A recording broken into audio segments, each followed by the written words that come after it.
We have some important breaking news out of Ottawa to tell you about. Evan Solomon is there with the latest. Evan, what happened?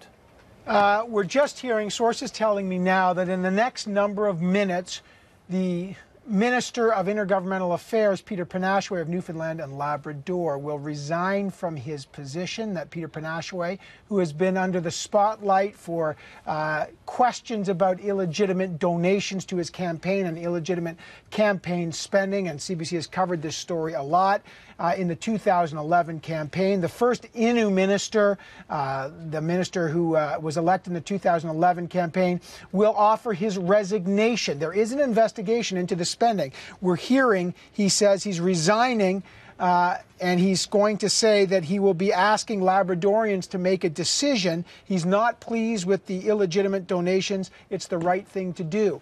What this means is that Peter Penashue will resign, and if we understand it correctly, and we hope to get more confirmation on exactly what will happen in a minute here, Andrew, he will resign and then rerun in a by-election asking Labradorians to essentially make a decision as to if they do want him to represent them. So he'll resign based on these allegations, based on the controversy, and then run again in a by-election. Now, we're still waiting word of confirmation from the Prime Minister's office on this, but sources tell us now that today Peter Penashue, the government's Minister of Intergovernmental Affairs, will resign in minutes. Andrew will have more details for you as they come in. And Evan, let's talk a little bit about what this means for the Prime Minister, for the Conservative government.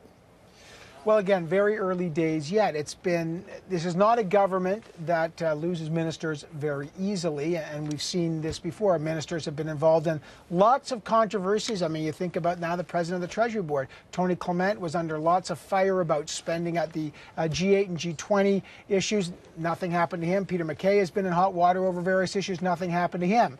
Now, Bev Oda was a different story. She got in a lot of trouble over, remember, that $16 orange juice, but that was a cabinet shuffle. Then, of course, she left. This is, again, not as we understand it, not the Prime Minister asking Peter Penashue to leave. This is Peter Penashue making a decision himself, as we understand it now, and we'll get more confirmation on this, saying it's his decision, not happy, he says, with the controversy over the donations. He wants to leave and then rerun in a by-election as if to reaffirm his legitimacy as not only an MP, but as a minister. Whether he stays in cabinet afterwards is another question. But it is a very interesting development for the Harper government, specifically for Peter Penashue. He was supposed to represent, as you say, the first Innu minister, and for a government that has had a lot of difficulty in Newfoundland and Labrador, Penashue was supposed to be an important figure. Unfortunately, he's been surrounded by controversy, and we'll find out what happens later today. And I guess it was Maxime Bernier was another one, but you're right. The list is not that long, right, in terms of this government been in power since 2006,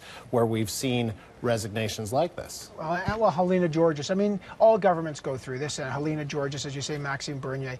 This is a very different story, and again, this is very early. This is just breaking literally right now, and I'm getting notes on it as we speak, Andrew, so you forgive me for looking down here. No, sure. But we're getting confirmations about more details on this. But we're hearing now from sources that today Peter Penashue will resign, and as soon as I get you more details on exactly what happens and why, more details on why and the reaction from PMO, we'll jump back on CBC News Network to give you the very latest. Yeah, we'll chat again soon, but for now, Evan, thanks very much. It's Evan Solomon in Ottawa.